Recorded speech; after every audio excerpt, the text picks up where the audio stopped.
welcome to a very exciting show. I'm surrounded by a very special audience. We have gathered people from all walks of life who are in their 80s, 90s, and hundreds, who are leading vibrant lives with no signs of stopping. Listen to these numbers. We have 50 people in their 80s. There are 58 people in the audience in their 90s. And listen to this, we even have 5 centenarians. And we did the math, and it turns out that the combined ages of our guests and our audience members today comes to, and I think this is a Guinness World Record for an audience, 10,934 years old.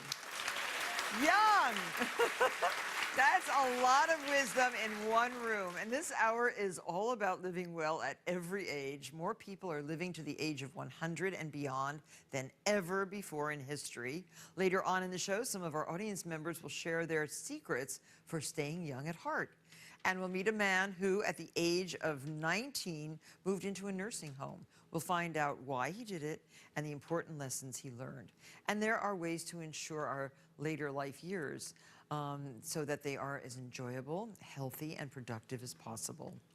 And now I want to greet my first guest, Dr. Audrey Chun. How are you, Audrey? I'm great, thank you. So nice to see you. It's great to see you, so too. great. And Dr. Audrey Chun is the director of the Martha Stewart Center for Living at Mount Sinai Hospital. And she's joined by 2 inspirational people, Roger Gentilum. It's so nice to have you, Roger. Very nice. Who at the age of, really, are you really 101 years old? Yes, I just passed it. Oh my gosh, and he's so sprightly. Yeah. I watched you walk down the hall. You walked down the hall better than anybody else in that hallway. Oh, yes. Oh, Right. yes. Yes, you did. I try to keep going. Yep, and he is still traveling the world to play competitive tennis. And Esther Tuttle is still working as an actor at the age of 99. Amazing. Well, welcome, everybody. So, Dr. Chun, our audience is familiar with you. You've been on the show several times. And what can we do to ensure that as we get older, we can continue to lead productive lives? Well, I think Esther and Roger are great examples of what you should be doing. Staying active physically. It's never too late to start. So just because you're not playing tennis every day like Roger doesn't mean you can't start walking 15 minutes a day. And eating a wholesome diet, making sure you have lots of fruits and vegetables. This is not a secret. We all know that you need to be physically active and to eat well, but it's the basics of living well and healthily for as long as you can. And getting enough rest, but not too much rest. Not too much. You don't want to be sleeping all the time, but absolutely a good night's sleep or getting enough rest is essential. Now, Esther, you have been acting for a long, long time. I read some of your bio, and Esther even was in a play with Humphrey Bogart, who was born in 1899. I looked him up. And you were not born in the 1800s, no. But you are 99 years old. Yeah, I was born in 1911. 1911. And tell us a little bit about your wonderful career. Well, I always wanted to be an actress, so I came to New York and decided this was what I was going to be. And I didn't realize how many years of training and how difficult it was to get a job in New York. And so I ended up at Macy's selling books. But I got into everything I could that was amateur, or what now is called off-Broadway. There was a place at the Barbizon, a hotel, a theater on top of it, and they had an acting group there, and I joined them. There was another one at the St. Bartholomew's Church. I believe that one is still going. They had a very good director there. And I learned my trade while I was working at Macy's or Lord & Taylor's or some other department. Only Macy's. We love Macy's.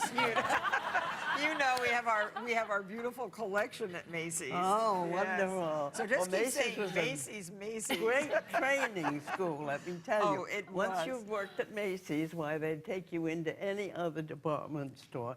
And it was necessary for me as an actress to earn my living, as I had, unfortunately, I was an orphan and I didn't have anybody to send me to college or school. So I had to do it the hard way and learn what I could. I was very fortunate to get a small part in a play called The Petrified Forest with Leslie Howard in the lead and Humphrey Bogart as the villain. And Leslie Howard, two of the most amazing men in the history of American theater, and right? They were both wonderful actors, and it Yes. was just a joy to act with them. Was Leslie Howard American or English? No, he was British. Yes, he was British. That was the one thing he did that we didn't like. He closed the show in middle of July, and this was during the Depression. This was 1935, and he put 21 American actors out of work. But this is not allowed by our union Actors Equity anymore. But that was the star system in those days. So what's the last acting job you've done? The last professional acting job? Well, I guess the last professional was in the 39 World's Fair. I got a job riding a horse side saddle in a cerise velvet riding habit. I know you're a horse girl. Yes, I am.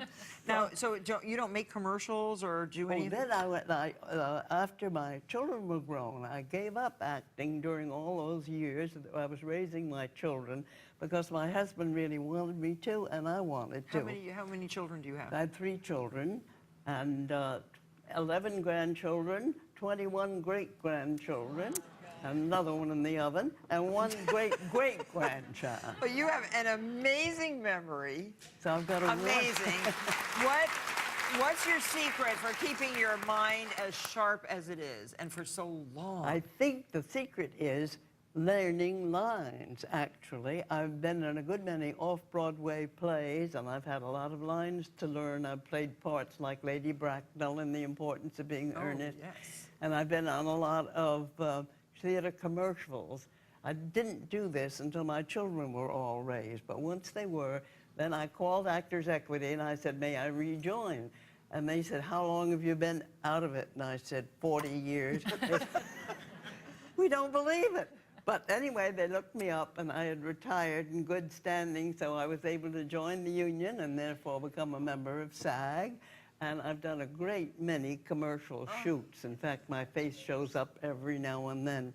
One of my little grandchildren last week walked into a Catholic church up in the Adirondacks, up in Lake Placid. And he said, there's Granny.